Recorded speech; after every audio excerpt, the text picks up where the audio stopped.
ഇന്ത്യക്കാർക്ക് അവരുടെ സ്വന്തം ഭരണഘടന തയ്യാറാക്കാനുള്ള നിർദ്ദേശം കൊണ്ടുവന്ന പ്ലാൻ വേവൽ പ്ലാൻ 1945. ഭരണഘടനാ നിർമ്മാണ സഭ രൂപീകൃതമാകാൻ കാരണമായ ദൗത്യം ക്യാബിനറ്റ് മിഷൻ. ക്യാബിനറ്റ് മിഷൻ ഇന്ത്യയിലെത്തിയ വർഷം 1946 മാർച്ച് 24. ഇന്ത്യക്ക് ഒരു ഭരണഘടന വേണമെന്ന ആശയം ആദ്യമായി മുന്നോട്ട് വെച്ച ഇന്ത്യക്കാരൻ MN റോയ്. ഭരണഘടനാ നിർമ്മാണ സഭ രൂപീകരിക്കണമെന്ന ആശയം ആദ്യമായി മുന്നോട്ട് വെച്ച രാഷ്ട്രീയ party Swaraj party. Cabinet mission plan പ്രസിദ്ധപ്പെടുത്തിയ വർഷം 1946 മെയ് 16.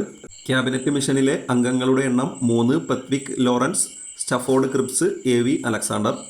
ക്യാബിനറ്റ് മിഷൻ ഇന്ത്യയിലെത്തിയപ്പോൾ വൈസ്രോയി ആയിരുന്നത് വേവൽ പ്രഭു. ക്യാബിനറ്റ് മിഷനെ ഇന്ത്യയിലേക്ക് അയച്ച ബ്രിട്ടീഷ് പ്രധാനമന്ത്രി ക്ലെമന്റ് ആറ്റ്ലി. ഇന്ത്യക്ക് സ്വാതന്ത്ര്യം കിട്ടിയ സമയത്തെ ബ്രിട്ടീഷ് പ്രധാനമന്ത്രി ക്ലെമന്റ് ആറ്റ്ലി. ഭരണഘടനാ നിർമ്മാണ സഭ രൂപീകൃതമായ വർഷം 1946 ഡിസംബർ 6.